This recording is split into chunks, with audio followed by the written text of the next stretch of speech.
Hi, അസ്സലാമു അലൈക്കും വറഹ്മത്തുള്ളാഹി വബറകാതുഹു. പരിശുദ്ധ റമദാൻ എത്ര വേഗമാണ് 25 ദിവസമായത്. ഇങ്ങനെ ഓരോ ദിവസം കഴിയുമ്പോഴും നമ്മൾ മരണത്തിലേക്ക് അടുത്തുകൊണ്ടിരിക്കുകയാണ്. ഇപ്പോൾ എവിടെ വെച്ച് ഏതു അവസ്ഥയിൽ എന്ത് ചെയ്യുമ്പോഴാണ് നാം മരണപ്പെടുക എന്ന് നമുക്കാർക്കും അറിയില്ല. അതുകൊണ്ട് കിട്ടുന്ന സമയം നല്ല കാര്യങ്ങൾക്ക് വേണ്ടി മാറ്റിവെക്കുക. നമ്മുടെ എല്ലാ കാര്യങ്ങളും വേദനകളും പ്രയാസങ്ങളും മറ്റുള്ളവരോട് പറയുന്നതിന് ഒരു പരിധിയുണ്ട്. പക്ഷേ പടച്ച റബ്ബിനോട് നമുക്ക് എന്തും പറയാം, എപ്പോൾ വേണമെങ്കിലും പറയാം. ചോദിക്കുന്നതിനെല്ലാം ഉത്തരം നൽകാൻ കഴിവുള്ള റഹ്മാനായ റബ്ബിനോട് നാം ചോദിക്കുന്നതിന് ഒരു മടിയും വേണ്ട. കൽബ് തുറന്ന് കൽബിലുള്ളതെല്ലാം ഏറ്റുപറഞ്ഞ് നമുക്ക് റബ്ബിലേക്ക് മടങ്ങാം. അള്ളാഹു നമുക്കെല്ലാവർക്കും പുറത്തു തരട്ടെ. നമുക്ക് നല്ലൊരു കൂട്ടു വേണം. ദുനിയാവിലുള്ള നല്ല കൂട്ടുകാരൊക്കെ നല്ലത് തന്നെ. പക്ഷെ അവരെക്കാൾ ഏറെ നാം കൂട്ടുവെക്കേണ്ടത് നമ്മുടെ ഹബീബായ തങ്ങളോടാണ്. അള്ളാഹു ഏറ്റവും കൂടുതൽ പിരിശം വെക്കുന്ന നമ്മുടെ പുന്നാര നബി തങ്ങളോട് നമ്മൾ എല്ലാവരും ദുആ ചെയ്യാൻ ഏൽപ്പിക്കും. എന്തുകൊണ്ടാണ്? നമ്മൾ പാപികളാണ്. നമ്മുടെ ദുആയേക്കാൾ അവരുടെ ദുആ റബ്ബ് സ്വീകരിക്കും എന്നുള്ള ഒരു പ്രതീക്ഷ വെച്ചുകൊണ്ടാണ്. ഇസ്തിഗ്ഫാർ അധികരിപ്പിക്കുക. ചെയ്ത തെറ്റിനെ ഓർത്ത് പൊട്ടിക്കരയുക. ഇനി ഒരിക്കലും ആ തെറ്റിലേക്ക് മടങ്ങില്ല എന്ന് റബ്ബിന് വാക്കു കൊടുക്കുക. അതിനുള്ള ഒരു നല്ല മനസ്സ് നൽകാൻ വേണ്ടി റബ്ബിന്റെ കാവലും രക്ഷയും എപ്പോഴും ഉണ്ടാകാൻ വേണ്ടിയും നേർമാർഗത്തിൽ നയിക്കാൻ വേണ്ടിയും ആത്മാർത്ഥമായി കരഞ്ഞു ദുആ ചെയ്യുക. അള്ളാഹു സാധിപ്പിച്ചു തരും തീർച്ചയായും. നമുക്കൊക്കെ ഇടയ്ക്ക് ഓരോ തോന്നലുണ്ടാകും. ഞാൻ ഒരുപാട് തെറ്റ് ചെയ്തില്ലേ, എനിക്കൊന്നും ഇനി നന്നാവാൻ കഴിയില്ല, ഞാൻ ഇനി എന്തു ചെയ്തിട്ടും കാര്യമില്ല എന്നൊക്കെ. പക്ഷേ നമ്മൾ ആരും നമ്മുടെ റബ്ബിനെ മനസ്സിലാക്കുന്നില്ല. നമുക്ക് നമ്മുടെ റബ്ബിലേക്ക് മടങ്ങണം എന്ന അതിയായ ആഗ്രഹമുണ്ടെങ്കിൽ, ചെയ്ത തെറ്റിനെ ഓർത്ത് വേദനിക്കുന്ന നല്ലൊരു മനസ്സുണ്ടെങ്കിലും ആ ഒരു മനസ്സ് ഒരിക്കലും നമ്മുടെ റബ്ബ് കൈവിടൂല. തീർച്ചയായും അള്ളാഹു സ്വീകരിക്കും.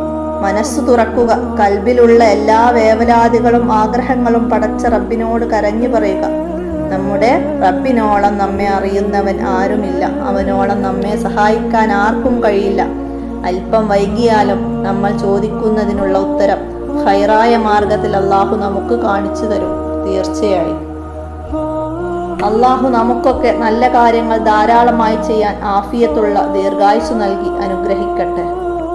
അല്ലാഹുമ്മ ഇന്നി അസ്തഗ്ഫിറുക വ അതൂബു ഇലൈക് എന്ന് ധാരാളമായി പറയുക.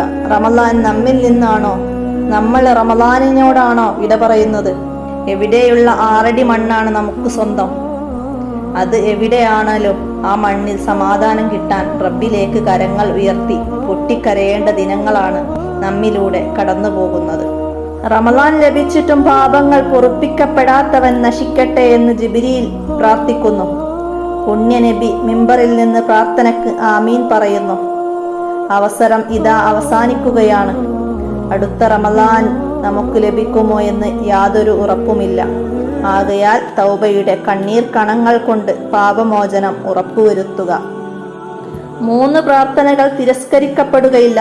മാതാപിതാക്കളുടെ പ്രാർത്ഥന, യാത്രക്കാരന്റെ പ്രാർത്ഥന, നോമ്പുകാരന്റെ പ്രാർത്ഥന. പുണ്യമാസം വിട പറയും മുമ്പ് അവസരം നന്നായി ഉപയോഗപ്പെടുത്തുക. നിറഞ്ഞെഴുകുന്ന കണ്ണുകളോടെ, പിടക്കുന്ന മനസ്സോടെ, വിറക്കുന്ന ചുണ്ടുകളോടെ പ്രാർത്ഥന നിരതകമാട്ടെ ഇനിയുള്ള നാളുകൾ. എത്ര നന്മ ചെയ്താലും ഒരൊറ്റ തിന്മ കാരണം നമ്മെ മറക്കുന്ന മനുഷ്യർക്കിടയിൽ എത്ര തിന്മ ചെയ്താലും ഒരൊറ്റ നന്മ കൊണ്ട് എല്ലാ തെറ്റുകളും പുറത്തു തരുന്നവനാണ് അള്ളാഹു. ആ റബ്ബിനെ സ്തുതിക്കാൻ പിശുക്കു കാണിക്കല്ലേ.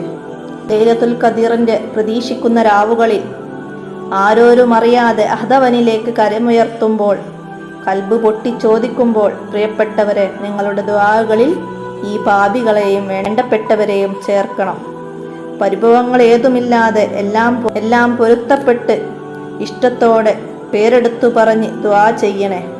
എൻ്റെ ദുആകളിൽ നിങ്ങളെല്ലാവരുമുണ്ട്. അല്ലാഹുവേ, രഹസ്യവും പരസ്യവുമായി ചെയ്ത ഒരുപാട് പാപങ്ങൾ ഞങ്ങൾക്കുണ്ട്.